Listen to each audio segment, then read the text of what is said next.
vamos a hablar de la juventud en tiempos de pandemia, de cómo han cambiado sus hábitos y de cómo ven el mundo las nuevas generaciones. Y para ello vamos a hablar con el sociólogo e investigador del Observatorio de la Juventud en Iberoamérica, Juan María González Anleo, uno de los autores del estudio Jóvenes Españoles 2021, Ser jóvenes en tiempos de pandemia, de la Fundación SM. Él además estudió en la Universidad Pontificia de Salamanca y es un experto en juventud. Nos escucha desde Madrid. Buenas noches. Buenas noches, ¿qué tal? Bueno, son muchas las conclusiones a las que llegan en este estudio sociológico tan exhaustivo, así que vamos a intentar abordar las más llamativas. Una de ellas es que en 2017 el 62% de los jóvenes consideraba que los amigos eran muy importantes en su vida. Este porcentaje desciende ahora al 49%, es decir, 13 puntos menos. Le pregunto, ¿están sustituyendo a sus amigos por las nuevas tecnologías? ¿La pandemia les ha hecho ser más antisociales? No estoy seguro de si es una cuestión de sustitución. Es más bien una cuestión de que, a ver, sobre esto hay hipótesis y yo tengo las mías propias y las he contrastado. Y básicamente yo creo que es una cuestión de que se sienten más solos. No es solamente en una cuestión de la pandemia, se sienten más solos por estar rodeados, esto es una cosa que hemos visto muchísimas veces, lo vemos todos, estar rodeados de amigos suyos y todos estar con el móvil al mismo tiempo sin hacerse caso los unos a los otros. Pero es que luego está la otra cara de la moneda, creo yo, que es, bueno, esto lo he contrastado con mis sobrinos que tienen móviles y que están todo el día con los móviles, tienen 14, 15 años y... Y también ves como tu mejor amigo que tú acabas de ver y sabes lo que ha hecho hace 5 minutos, sube a Instagram o sube a TikTok una historia que no tiene nada que ver con ello. Entonces, básicamente dices, pero vamos a ver, ¿este tío de qué va? ¿Por qué farda tanto? ¿O por qué va tan de guay? ¿Vale?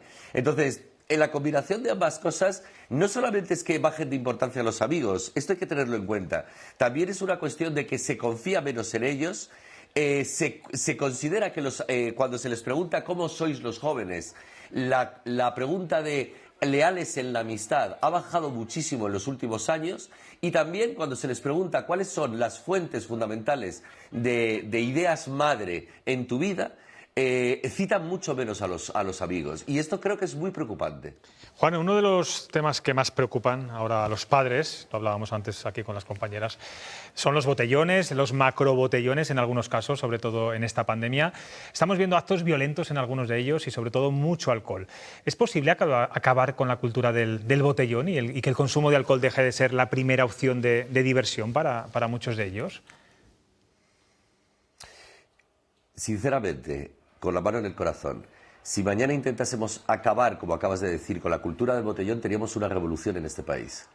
Porque básicamente es el territorio que les queda de ocio y lo que les queda en un país que consideran que no les tiene en cuenta, que no les importan sus opiniones, que no hacen nada para que tengan un trabajo mejor o un futuro más prometedor.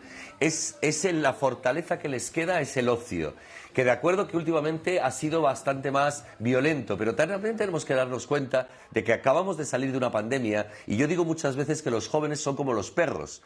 A ver, no hay que malinterpretarme, pero un año para nosotros, para una persona como yo, un año es como para ellos 7 años. Ellos han estado 7 años de pandemia, han estado muy agobiados, muy estresados, con mucha angustia, con mucha depresión. Solamente hace falta ver cómo han subido a lo largo de este último año las llamadas a los teléfonos de atención, a los teléfonos de ayuda, ¿vale?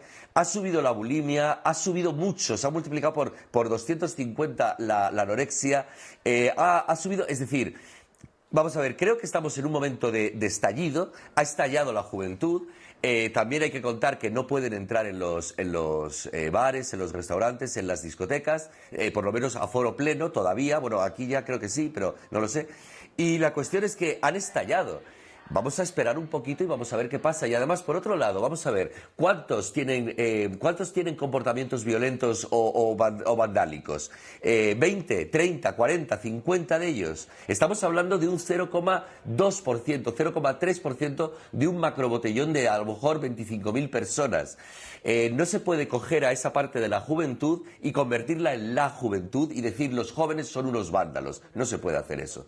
Al hilo de lo que decía al principio de su respuesta, algo que preocupa mucho a los expertos en juventud, me consta que a usted también, es precisamente la precariedad laboral que sufren los jóvenes actualmente. Usted ha dicho muchas veces que la generación selfie es la primera que va a vivir peor que sus padres.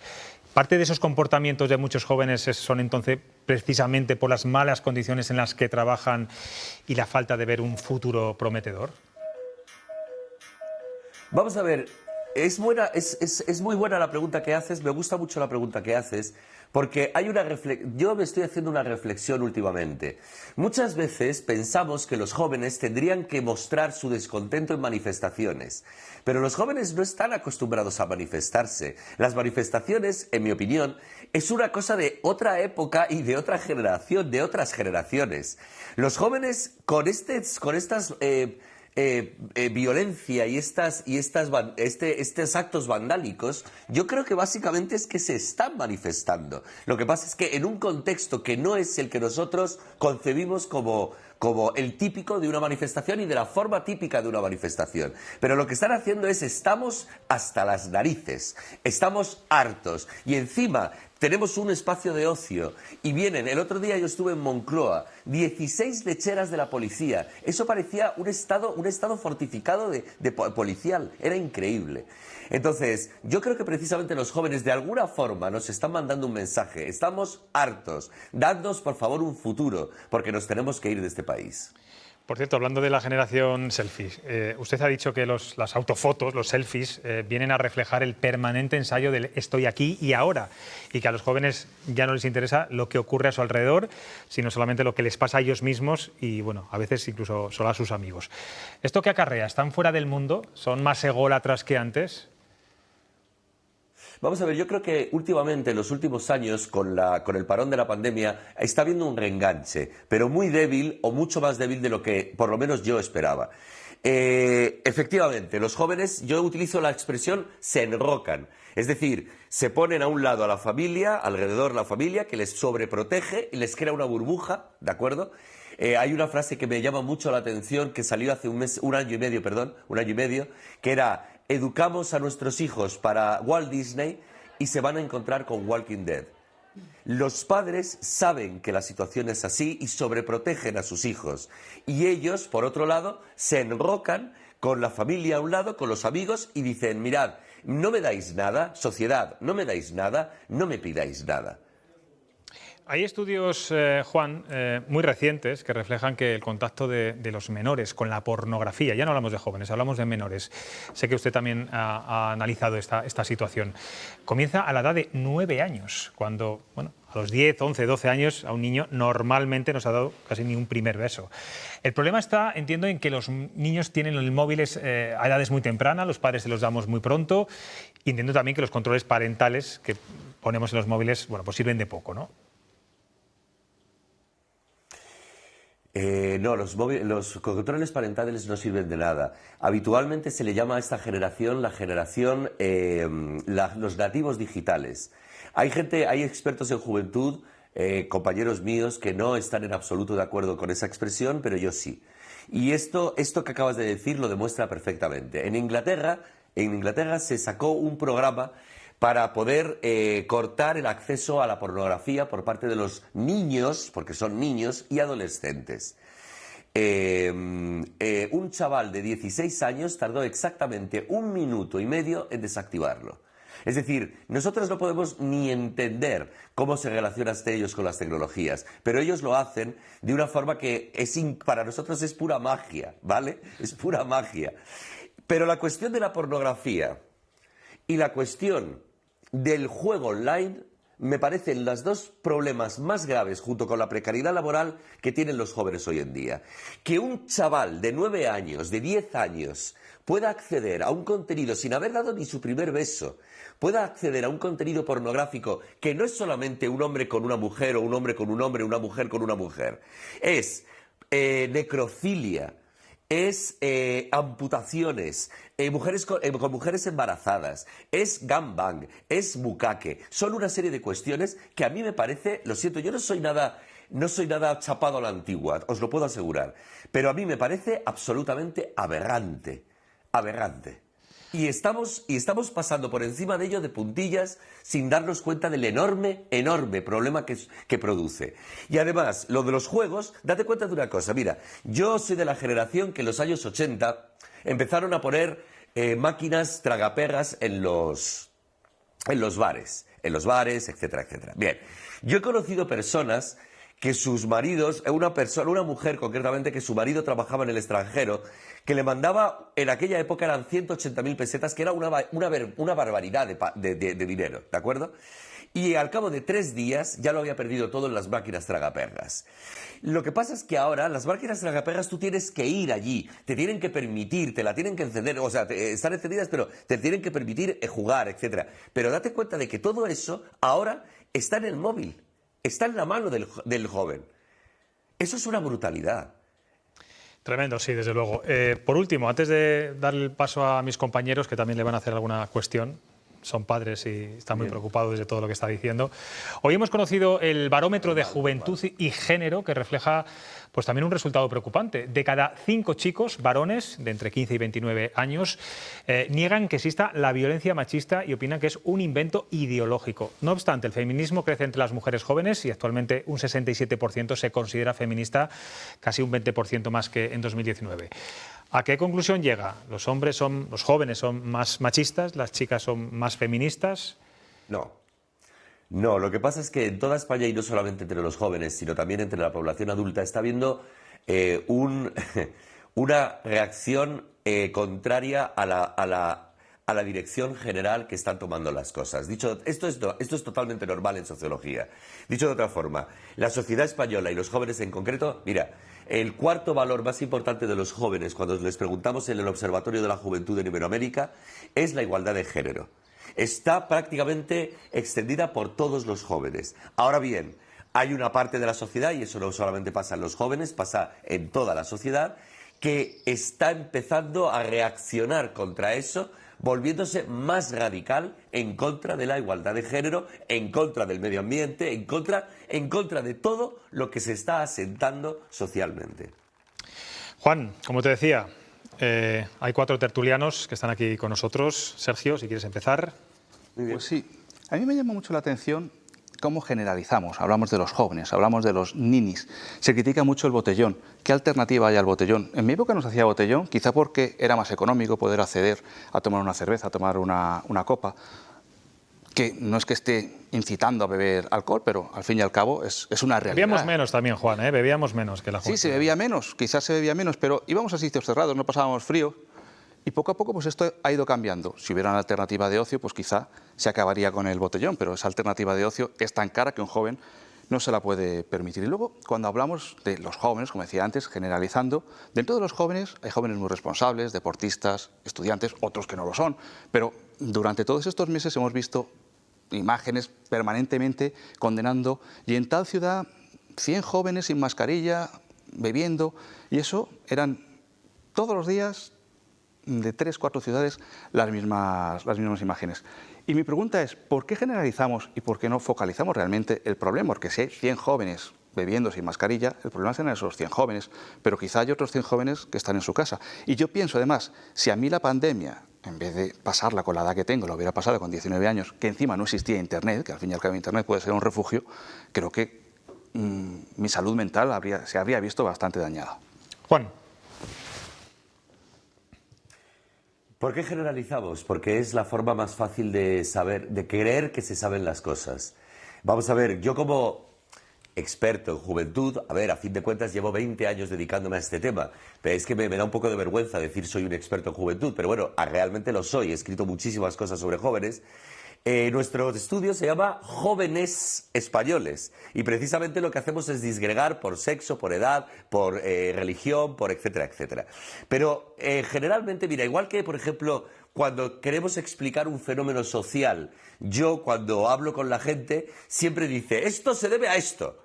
Y dices, hombre, un momento, habrá más factores, ¿no? Porque un fenómeno social no se explica por 1, ni por 2, ni por 3 factores, habitualmente por más.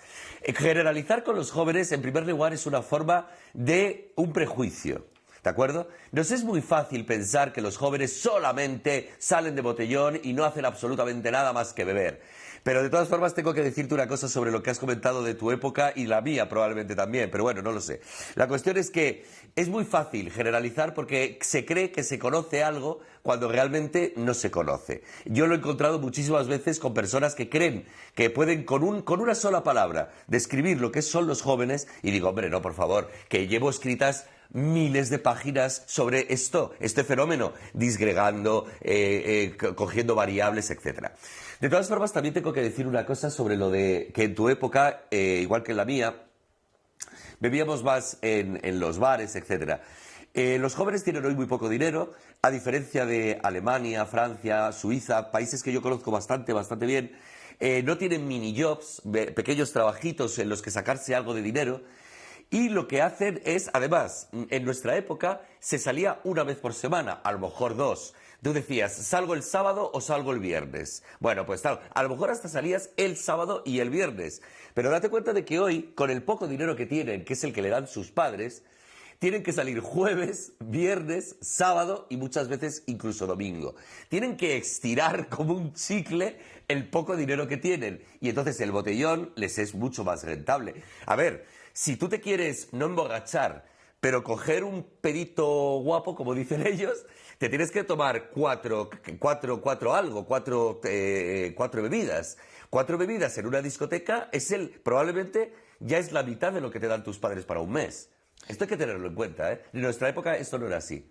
Monse Serrador, que tiene hijos adolescentes, pregunta lo que quieras. Sí, Juan, buenas noches.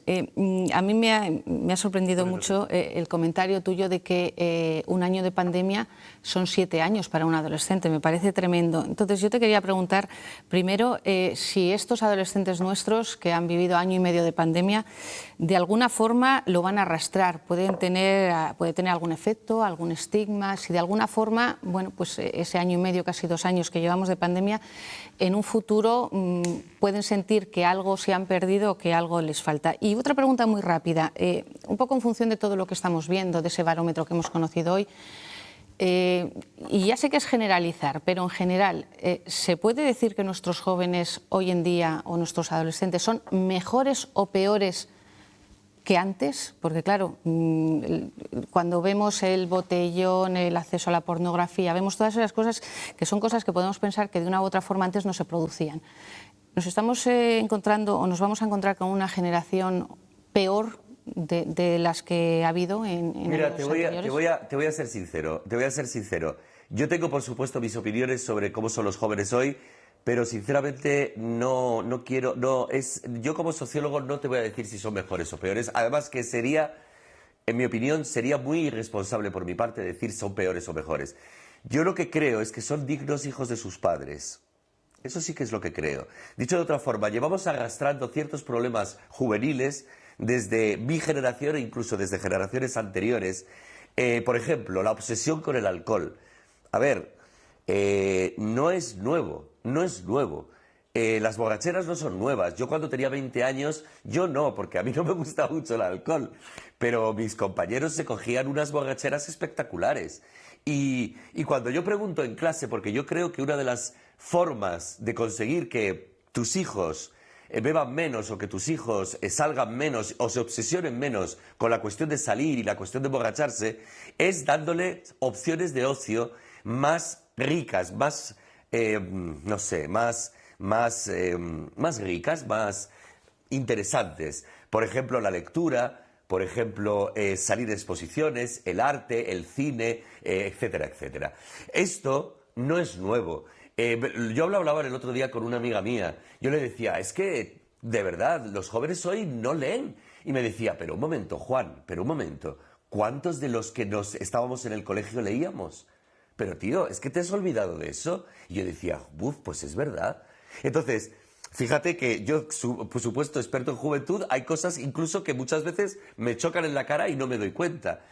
Hay muchos problemas que vamos arrastrando. Lo de mejor o peor, no lo sé, yo no puedo decir eso. Yo tengo mi opinión, pero bueno, no creo que sea pertinente aquí. Bueno, Silvia.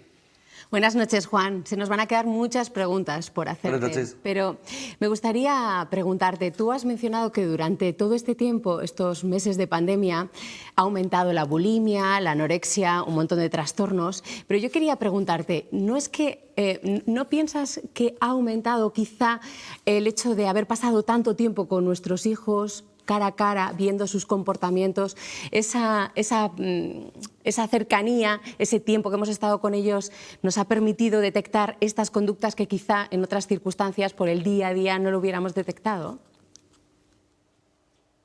Sí, creo que tienes razón. Por cierto, he dejado colgada una pregunta que me ha hecho la señora anterior.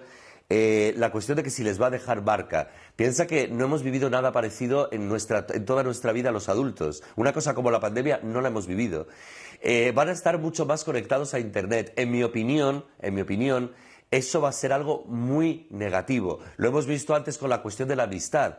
La razón por la que se valora menos la amistad, por la que se confía menos en los amigos, etcétera, en mi opinión, es la cuestión de las redes sociales. Ahora están mucho más enganchados, ¿de acuerdo? Entonces, la cuestión de la bulimia y la anorexia, creo que tienes razón, es una cuestión también de observación, pero creo que también es una cuestión... Vamos a ver, las redes sociales, y aquí sí que voy a dar mi opinión de corazón, las redes sociales son una burrada, son una brutalidad. Las redes sociales es una exposición, se ha dicho antes, una exposición constante. Redes como Instagram, por ejemplo, son básicamente una exposición y una forma de exhibirte delante de los demás y de compararte con los demás. Entonces, esa comparación es curioso porque yo pensaba que todo esto iba a desaparecer, se me ha caído. Nada, póntelo. Yo pensaba que todo esto iba a desaparecer, pero no va a desaparecer porque cada vez más en las redes sociales se comparan con otras personas, salen con fotos provocativas, dicen yo no estoy tan bien, yo estoy peor que esta persona, y esto es lo importante, cuando el contacto con amigos se reduce fundamentalmente a las redes sociales, la naturalidad, la espontaneidad, la cercanía, el cariño de un amigo se vuelve algo más frío y es un competidor con el que te comparas si estás mejor, si estás peor, si tienes más músculo o tienes menos músculo.